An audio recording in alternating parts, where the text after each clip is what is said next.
Hello, everyone. Thank you for joining us today.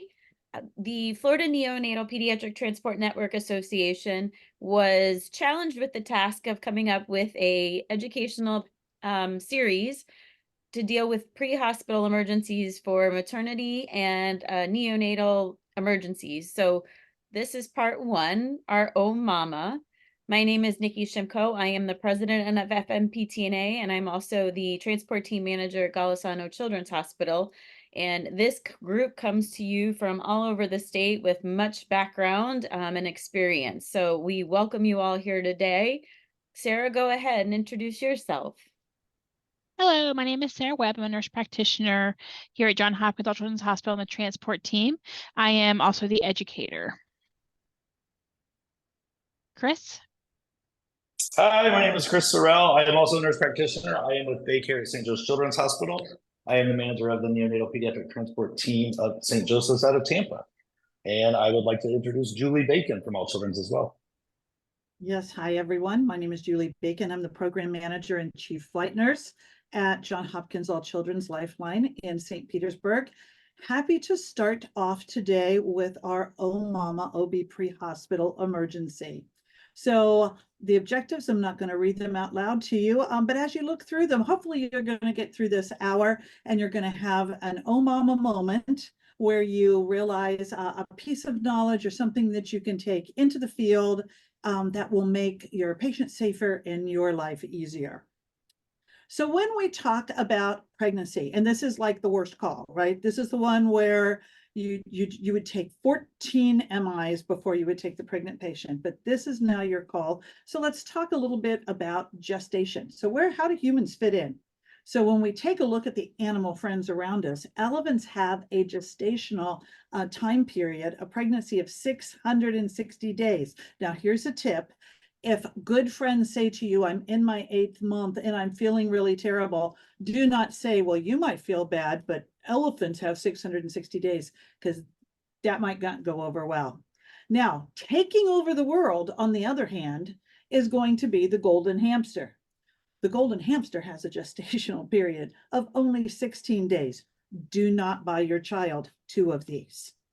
But when we talk about human creatures are 280 days, or basically 40 weeks for a full-term gestation. When we talk about pregnancy, what's really important is, someone can say to you, oh, let's do a head-to-toe assessment of the pregnant person. Well, a lot of what happens is the same as we see in other adults. However, what are we really interested in? What we're really interested in are what are the things that are different? What are the changes that take place that are going to either make my patient more susceptible to deterioration, or that's going to change my interventions? So we're going to focus a little bit on what are these changes that happen during pregnancy. So when we talk about the first trimester, okay, first trimester is basically our up to about 12th week. When you talk about that, this is when you're like, oh, you're pregnant? I hadn't really noticed.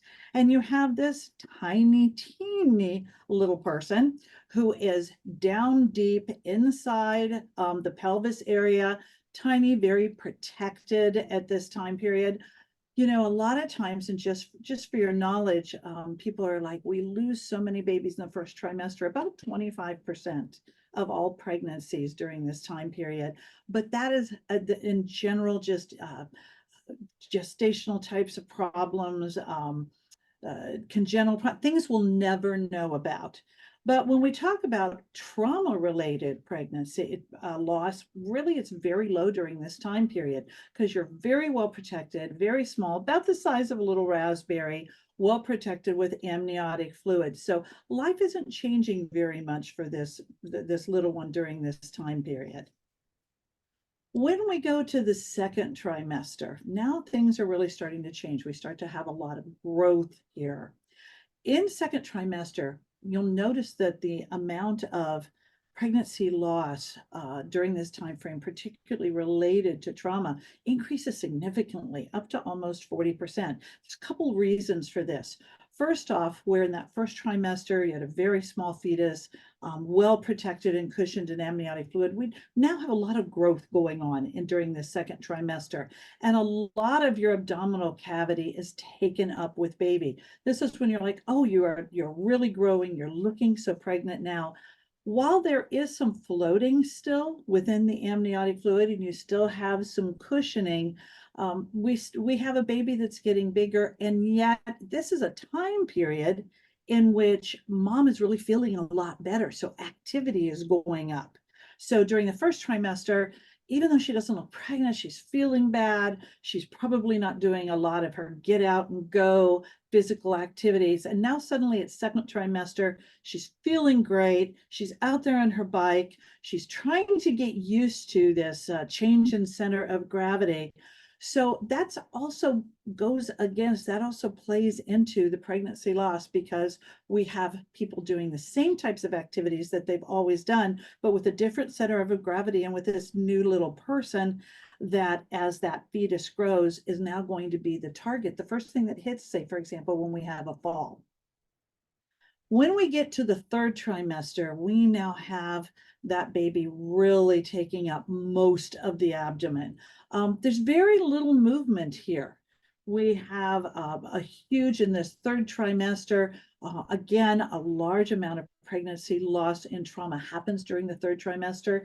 At this point, the uterus is very large, it's very thin-walled, there's very little protection between the outside world and this baby who has gotten bigger and truly fills up all of the abdomen. So if you have a blunt trauma, if you have a seatbelt injury, something like that, the first place that's going to hit is going to be the fetus. So in one way, it's protecting mom's vital organs. In another way, we have a greater chance of fetal demise when you have a significant mechanism of injury. As mom starts to get ready for that birth process, we now have the head going down into the pelvis, and we're taking up all of that area. Now, when we take a look, oh, can you see me? Yes. When we take a look at our pregnant patient, basically, we can say that they look like just all of our other patients. They just happen to be pregnant. But to be honest, a lot of the really important physiologic changes turn our pregnant patient into an alien. Do I look better now? Yes. So let's talk about particularly those ABC items that are so important that we need to intervene on. So changes in pregnancy. You can go ahead there, Sarah. So when we take a look at pregnancy anatomy, a couple of things I want to point out, and if you can find them with your mouse, Sarah, that would be great.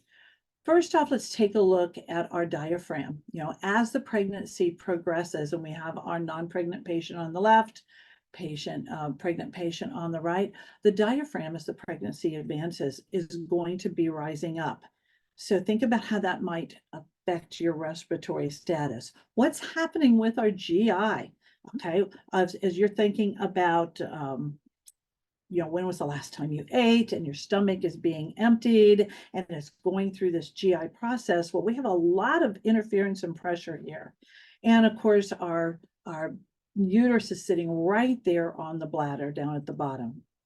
So when we talk about ABCs, let's go to the next one. Okay, when we talk about airway and breathing, and let's particularly focus on the second to third trimester, where the baby is really making a difference in the anatomy and physiology of this patient. Go ahead. So when we have breathing, as the uterus enlarges, the diaphragm rises up about 4 centimeters. 4 centimeters doesn't sound like a lot, almost 2 inches, okay? Almost 2 inches it goes up, and the diameter of the chest starts to enlarge. So when you have this compression of the lung tissue, what ends up happening is your residual capacity decreases. And so when you have a mom that is in her late second trimester, in her third trimester, she is functioning on 20% less lung tissue, but yet oxygenating 2 creatures. So what does that mean to me? Oxygen is a beautiful thing. right? We assume that our patient that may be trauma or that we're managing is going to have a higher need for oxygen than our non-pregnant patient. So you have two things going against you: less lung tissue, less residual capacity, more need for oxygen. Okay, next slide.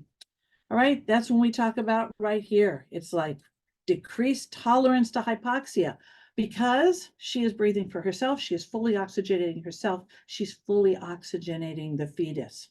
So one of the first things we should be doing is applying oxygen. All right, our A's and B's.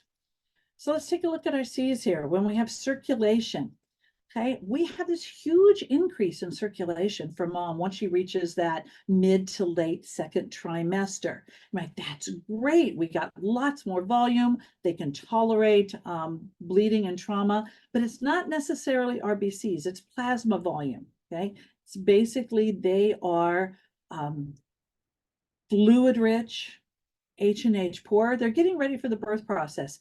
Give or take, if you have a vaginal delivery, we expect about a 500 ml loss and about 1,000 ml loss when it comes to a C-section. However, you have this hypovolemia, but if you have a trauma patient and they start to lose volume, it may hide a shock state. Okay, so be aware that shock state. Also, they may be anemic because they are H&H poor. It'd be sort of like just pouring in plasma, diluting down that concentration. So a small amount of loss of blood may have a greater effect on them, on their oxygen carrying capability than you would expect because their H&H may be lower than we think it might be. Normal. Heart rate increased 10 to 20 beats per minute. That's sort of a normal type of range. And then our stroke volume, and remember our cardiac output is our rate times the amount that we are pushing out, right? That's our cardiac output. So if we have a heart rate that's higher and a stroke volume that's bigger, if we have a trauma situation, they can lose a lot of blood in a much shorter amount of time because they're pushing out so much. So a greater degree of blood loss is required for them to have compensatory tachycardia. They sort of run in this low tachycardic state all the time. This is probably one of the biggest things, takeaways that people are surprised about. When mom gets pregnant, we hear them say things like, oh, the baby gets the best of me. They get my fingernails, they get my hair falls out, my skin looks bad, they're sucking out all my nutrients and all my vitamins. And that's true right up to the point where mom's life becomes in danger. And at that point, if you have mom who's now getting significantly shocky, she's deteriorating quickly, the body changes very quickly from we are going to provide nutrients to the fetus, and it shifts into this fetus is a parasite who is endangering the life of the host. As blood is lost after injury, as that volume starts to decrease, the body sees the uterus as an organ that is not necessary for life for mom. And just like it shuts off extremities and things like that, it will shut down the circulation to the uterus. Okay, so as mom starts to deteriorate, the baby starts to get into trouble. So it is not what we thought, where, oh, if mom's getting sicker, at least she's providing everything the baby needs. That is not so. So that's going to play into when we talk a little bit about interventions. A couple of ways that we can help with hypotension is if we take our moms and we put them onto a backboard or we lay them flat down somewhere. Imagine after your Thanksgiving meal where you've eaten at your house, your mother-in-law's house, and your mother's house, and laying flat on your back and just feeling, oh, I can't breathe, and I'm just pressing down. And could you go to the next slide? Thanks. When we look at it, that baby, that weight of the baby, particularly in the second and third trimester, presses down and presses down on the inferior vena cava. So we have a position-induced hypotension of pregnancy. Okay, this is aside from if they've lost any volume. This is simply, mom has a little fender bender and you say, you lay down here flat, and all of a sudden you see the blood pressure starting to drop out. Well, that could totally be because you have compression of the IVC. So the thing to remember here is the left lateral tilt. Okay, just put a blanket underneath. What are we trying to do? We're trying to shift that baby off of those major vessels and allow for circulation to take place. All right, GIGU, when we took a look at the diagram of the anatomy a little bit ago, and you noticed the stomach, this big, is now this big because it's being scrunched up. So is the intestines. So one of the first things we do, particularly if you have a patient that's deteriorating, decreasing level of consciousness, I think I'm going to need to manage their airway.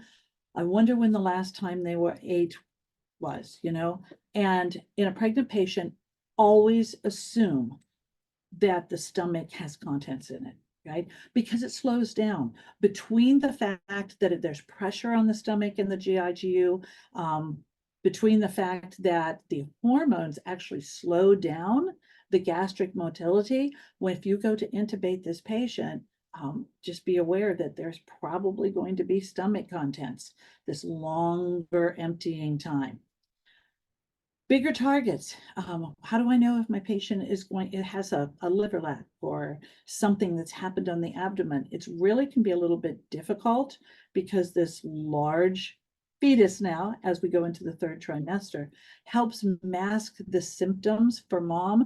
Now, remember I said a little earlier, one of the things that we do know is that the baby can take most of the brunt of a trauma or a blunt force trauma. But as it stretches the skin and stretches the tissue, it sort of numbs, if you will, the nerve endings there. And oftentimes, mom will not report the type of discomfort or pain that a non-pregnant person would. All right, I'm going to hand over to Sarah, and she's going to talk about what can go wrong. Yes. So being pregnant is hard. Anyone that's been pregnant knows that growing a parasite inside of you can be a difficult endeavor. And a lot of things can go wrong. It's actually a miracle if you ever look that babies are ever born normal with all the things they go through and mom goes through. So the first thing is when we approach a pregnant patient, we want to know a couple of things. We want to know how many weeks pregnant are you, right? If you're in labor, I want to hear that you are 36 weeks pregnant, not 26 weeks pregnant. So you can prepare yourself for what kind of resuscitation they may need. Then how many are in there? Is there one? Is there six? So do I need one OB kit, two OB kits? It's not super common for multiples to come out one after another, but it is possible. So if you prepare to deliver all babies inside mama. And then are there any high risk complications? So is there a specialist that your baby has to see as soon as they're born? Because they have something called gastroschisis where their intestines are outside of them. We want to know that before we deliver the baby, or if they have some special need, we want to know that. Did they have prenatal care? So a baby is a Pandora's box. We never know what we're going to get until the baby is born and we're able to really assess them. So prenatal care can pick up a lot of things about these babies. Not everything, but a lot of things. We want to know if they've had prenatal care and what they found in that prenatal care. If they're in labor, they're having contractions, you want to know how long are the contractions lasting and how far apart are they. A general good rule of thumb is that if they can talk through their contractions, they're not as effective as the contractions they can't talk through. So if they're like, oh yes, I'm having a contraction, ow, that hurts, I'm not as concerned as someone saying, stop, I need to breathe through this contraction. They can't talk through it. Now, some women are superwomen and they can talk right through their contractions, but for the most part, if they have to stop and breathe through their contractions, those are the ones that are more powerful moving the baby down. Then if a mom ever says she has to poop, be prepared to catch your baby, because the same muscles you use to poop are the same muscles you use to deliver a baby. So if they're in labor, they're having contractions, they're pregnant, we just want to check and see if they're crowning. All right, when you gather information, history from mom, we all hear about the GTPAL. So this kind of tells you what their pregnancy history is. The first thing is gravidity or gravity. So how many times have they been pregnant? How many term births is a T? So that's anything 38 weeks or more. How many preterm births have they had, less than 38 weeks? Number of abortions or miscarriage, so either spontaneous or intentional abortions, and then number of living children. For EMS purposes, all we really care about is how many times have you been pregnant? Because if they've delivered 6 or 8 babies, especially ones that are term, we want to be at high, we want to be an awareness that this mom is at high risk for bleeding, because your uterus is made to expand and contract and expand and contract. But if it's done it 6, 8, 10 times, it may not contract as readily as someone that's only done it their first time. So they're at higher risk for bleeding. So you want to be on high alert for that. The other note is that when you count pregnancies, even if you have multiples, it's only one pregnancy. So you're not counting babies. You're counting how many times babies have been in that uterus. All right, so ectopic pregnancy. This is where the embryo implants somewhere else besides the uterus. So again, the uterus is made to grow with the baby. As the baby grows, the uterus grows. And oftentimes an ectopic pregnancy is when the embryo implants itself in the fallopian tube. The problem with this is the fallopian tube is not meant to stretch. It's not meant to grow a baby. So at some point, usually around 8 to 10 weeks of gestation, the fallopian tube can no longer stretch to accommodate that embryo, and it will rupture. With that, there's a lot of blood flow to the pelvis to support the pregnancy. So as you see right here, this is a laparoscopic view of an ectopic pregnancy. So you can see all that blood sitting inside the peritoneal cavity. This is an ectopic pregnancy that hasn't ruptured yet. So mom will lose the pregnancy, unfortunately, usually lose that fallopian tube, but nature is intelligent in the way that it has duplicated almost all of its systems.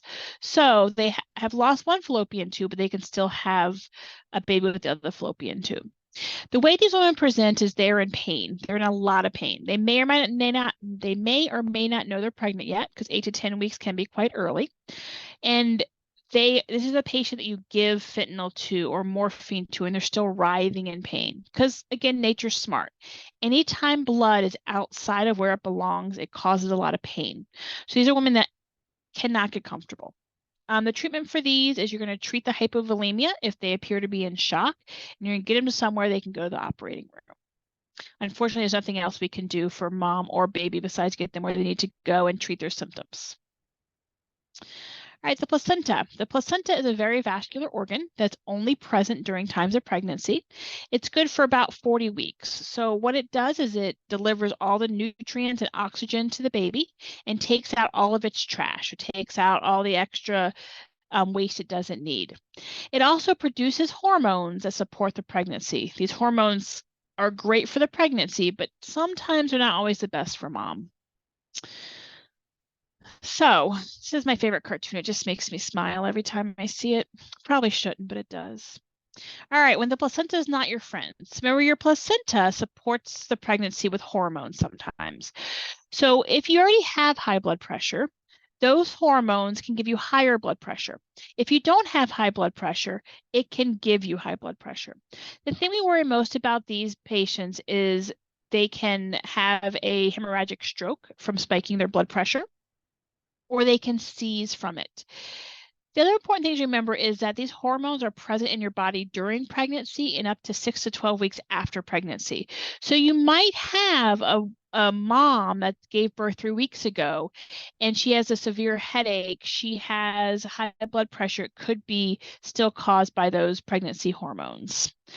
If mom does seize because of her high blood pressure and her hypertension, or they used to call it preeclampsia and eclampsia, we want to treat that with magnesium sulfate and not traditionally Ativan and Versed.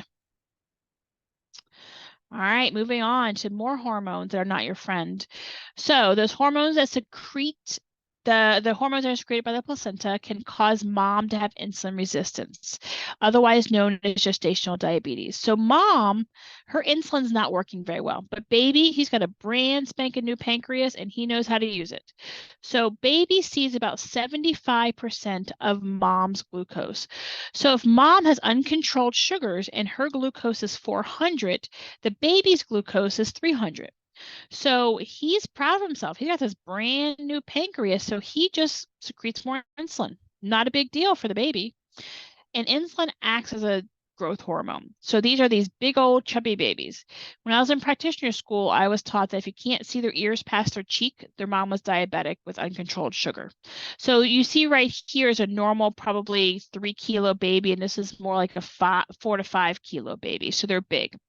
So there's a couple of problems with this. Number one, they've had this growth hormone. So these are babies that are, 14 pounds. They don't fit through the traditional exit that you have in EMS. So the baby can get stuck. That's not a great thing. The other thing is once the baby's born and you cut that umbilical cord, the baby's highway of sugar has now been cut off. But his pancreas works great, but he's not so smart. So he doesn't know to dial back the insulin. So what happens is he continues to make that insulin for about 48 to 72 hours, but he's not getting the glucose that he needs to combat that. So they can have really low sugar. So it's really important on a newborn baby, especially if mom has known gestational diabetes or baby's a big baby, that we check their sugar and make sure we treat hypoglycemia. Some of these babies will have heart defects. And as far as mom goes, 1/3 of moms will stay diabetic the rest of their life. 1/3 will have type 2 diabetes later in life, and 1/3 will never have diabetes again. All right, so on to placenta previa and placenta abrupto. So third trimester bleeding. So early in pregnancy, vaginal bleeding is actually really common. It doesn't necessarily mean they're having a miscarriage. It's just one of those common things that happens. So when you have third trimester bleeding, there's two separate kinds. So the first one is placenta previa. This is generally painless. It's not associated with trauma or high blood pressure.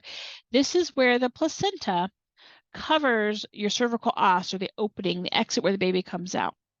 The problem with this is it's very vascular, and if mom starts to dilate, it's exposed and you get bleeding.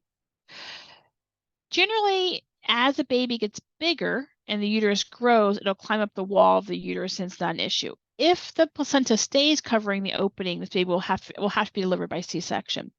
The good thing about this is usually it's self-limiting. They do need to get evaluated, but it's not usually a large issue with bleeding.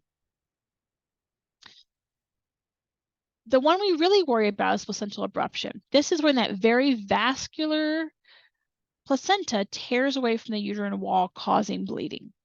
This would be your mom that was in a fender bender 3 days ago. Normally, you don't care what happened 3 days ago, but in these moms, you do, because what if their belly hit the steering wheel? They had a small amount of bleeding that quickly started bleeding over time. So the blood loss to mom and baby can be very significant. Normally, as women describe having back pain or belly pain. And depending on where the baby is positioned to the bleeding, you may or may not have vaginal bleeding. So as you can see with this baby, he's blocking the exit, so the bleeding is concealed. But mom would still complain of back pain. And the pain is more consistent than a contraction. So a contraction can cause back pain as well, but usually that pain comes and goes. This is going to be a consistent pain that mom has. As you can see in this illustration right here, this is like maybe a 20% bleed. Baby looks okay. This is like a 50% abruption. So 50% of the placenta is torn away. Baby's not looking so great now. It's a little pale. This is probably a 90% abruption. This baby's he's awfully blue. And this is a complete abruption. These babies often don't survive. When we go to deliveries, we have the benefit of knowing what percentage of abruption the baby has. But in the field, you're not going to know that. And that's okay, because there's not much you can treat it except for treating mom well. So give her oxygen, give her fluid, and treat mom appropriately and get her to where she needs to go, where they can care for her. So the most appropriate facility. So you don't want to be taking her to a local community hospital that doesn't do babies. You want to take them to some place where they can actually treat the baby. Julie talked about supine hypotension a little bit, so we'll skip that. Then we'll go on to trauma in pregnancy. So trauma is real common in pregnancy. 1/3 of domestic violence starts in time of pregnancy because of the high emotional, financial of stress on the family. MVCs have common injuries because the women don't wear their seatbelts correctly, but they can safely wear their seatbelt, their lap belt across their hips and the chest belt across their chest, and then falls because women are off balance. The most common cause of fetal death is maternal death. Obviously, if mom dies, then baby doesn't have a great chance. Usually takes about 4 to 5 minutes after mom's heart stops for baby's heart to stop. Maternal hypotension and pelvic fractures are also highly linked to fetal death. One, maternal hypotension, because as Julie stated earlier, mom will always protect herself. At this point, the baby is just a parasite. She will always protect herself. And then pelvic fractures, because part of what lives in the pelvis, or the part of it that usually lives in the pelvis, is the head. And if you have enough force to break a pelvis, you have enough force to break that poor little baby head. And then when we talk about intubation in pregnant women, like really pregnant women, the failure rate is 10 times that normal. And Julie touched on that a lot earlier of basically these women have reflux. And the only time you care if someone has reflux is when you go to stick a laryngoscope in their mouth. And that is when you know you're going to be greeted with stomach contents. So you want to make sure you have your Decanto, you have your Yankar, you have some kind of suction readily available, because you are going to anticipate that they're going to aspirate, or anticipate they're going to have contents coming up. So you want to prevent them from aspirating. Mom I can't talk anymore. Mom can lose up to 1.5 liters of blood and be hemodynamically stable while the baby has shunted all the blood away from him or her. All right. Treating mom and trauma is easy. If you treat baby well, or if you treat mom well, baby will be treated well. It's the only way you can treat baby. So remember, your ABCs are your ABCs. Use oxygen liberally, and don't keep mom flat on her back. Other than that, you treat mom the exact same way, whether she's pregnant or not pregnant. And then approach mom with confidence and baby with confidence. You guys can do this. You guys are good at what you do. Just remember, ABCs are ABCs, and just don't keep moms flat on their back. If you need help, reach out. All right, and then we're going to move on to Nikki with some case reviews. Right. Thanks, Sarah. Great conversation so far. All right, let's talk about a few cases that we have to present to you all today. Next slide. I forgot I was sliding. Sorry, guys. It's okay. So we talked about it earlier a little bit with hypertension. In giving these talks, we've learned that it's really no longer called pregnancy-induced hypertension. It is actually hypertension related to pregnancy now. And they are classifying it as blood pressure 140/90, actually 2 times in an hour, or actually an hour apart for 2 times. That's what they're considered it. And then it's severe when it's 160/110. This accounts for 6.8% of the pregnancy-related maternal deaths, according to the CDC. And it really affects anywhere from 5 to 10% of the pregnancies. What they're really finding to change is postpartum wise, and there's going to be quite a few initiatives coming out in the near future, especially for Florida, that it will resolve in some moms and others it won't. And the 6-week really no longer pertains. They're saying actually almost up to a year now that they really still could have hypertension related issues. So the awareness for all of you to know, asking the questions, were you recently pregnant? How, have you had a child within the last year, especially when they have hypertension? How are you going to treat this hypertension? We have said it, and if you learn nothing else today, the moms are ABCs and left lateral position. Those are your friends to take care of these moms and get them to the safe place. For medication for this, I know Sarah talked about it earlier, but magnesium is the first line for preventing seizures and helping with hypertension. Avoiding a blood pressure systolic less than 90, and then monitoring for the seizures. Next slide. So what happens if they have a seizure? These can happen at any point in time, really. It can be antepartum, it can be intrapartum, and it still can be postpartum. They usually start more after the 20 weeks of gestation. And yes, they are a medical emergency. You will follow your protocols for it. And obviously, it's an increase in morbidity and mortality for the mother and the fetus. What did we say earlier? ABCs, left side. And then again, the MAG for this patient. And you can use Ativan or you could also use your Versed. It depends on what your protocols say.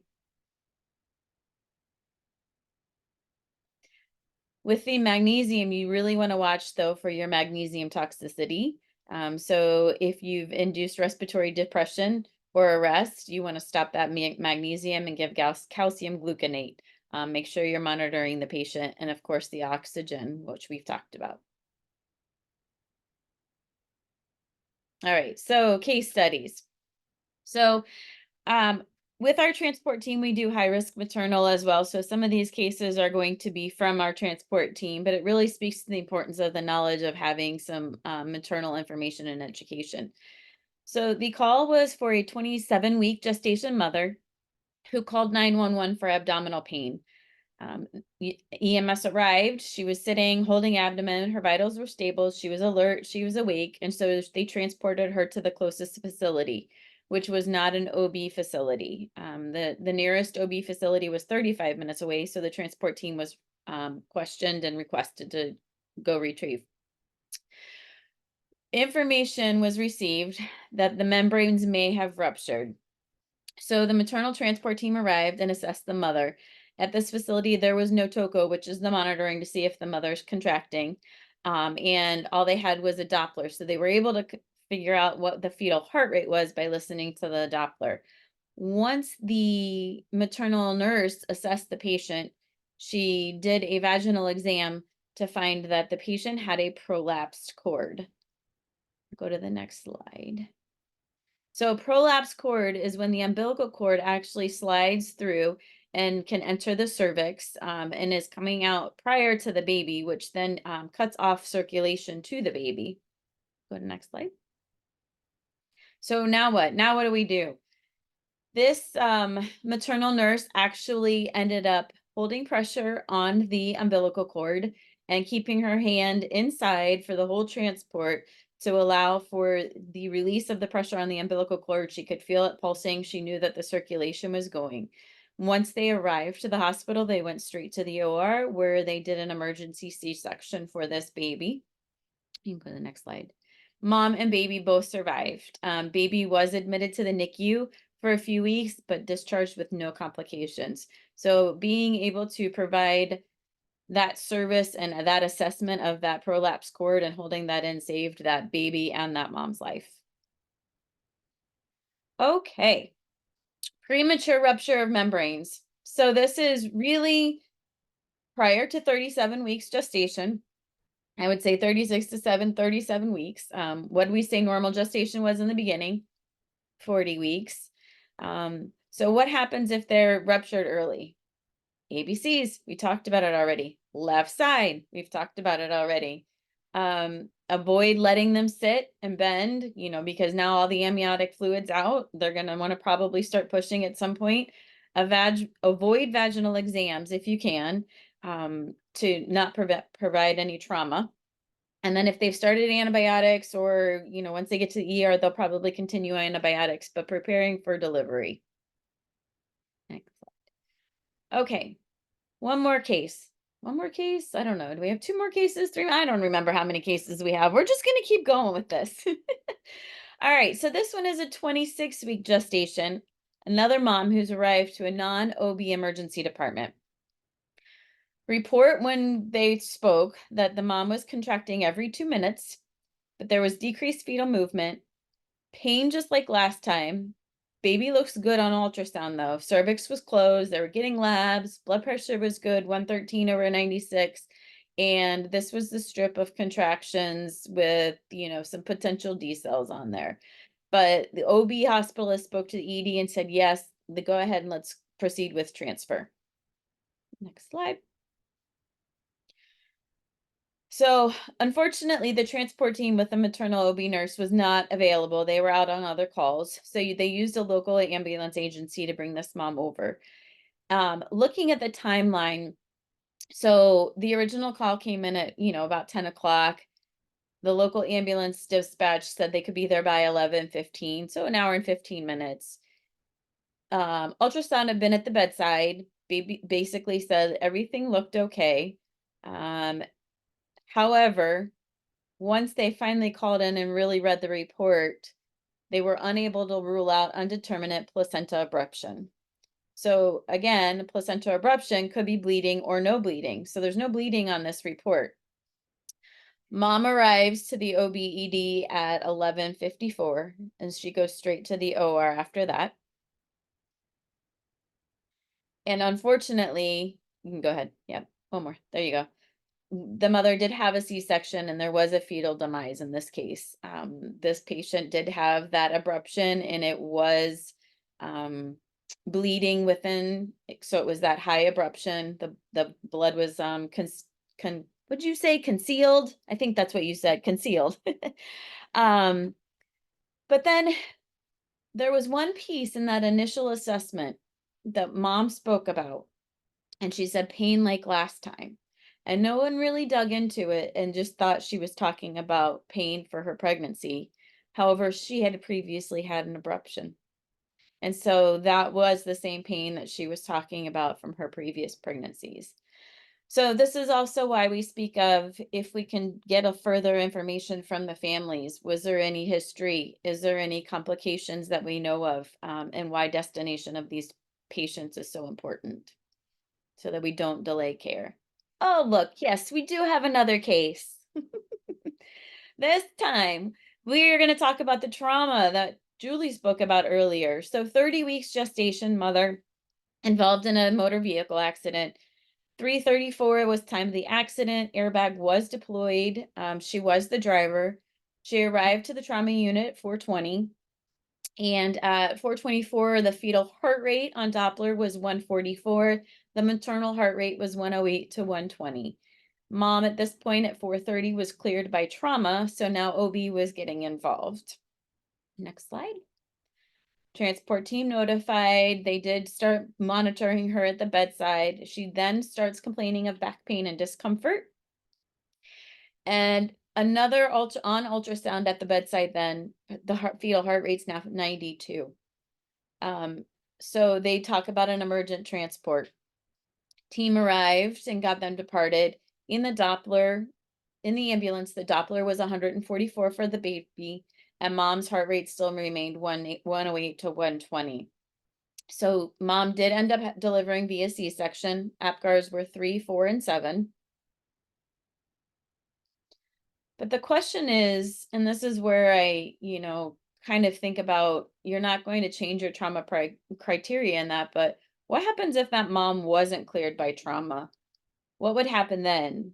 And yes, trauma really should do a C-section emergent at that point in time if it's found to have the baby in distress, and really monitor that heart rate of that baby. Both mom and baby did well with this case as well. But again, it's kind of having those initial thoughts and those ongoing conversations of what's going to happen with mom and baby. Next slide. So, and the more trauma take-home points. I think I would remember all these. So trauma and pregnancy above 22 weeks. As far as the OB, they monitor the patients or in the ED for at least 4 hours.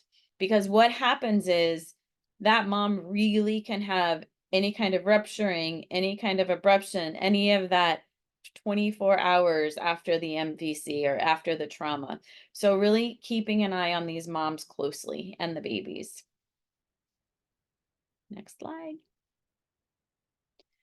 About 2.4 to 7.2 of maternal trauma patients require a C-section delivery shortly after trauma. And it's also an increased risk of maternal death if they need that emergency section. And this is where we would pause for comments and questions.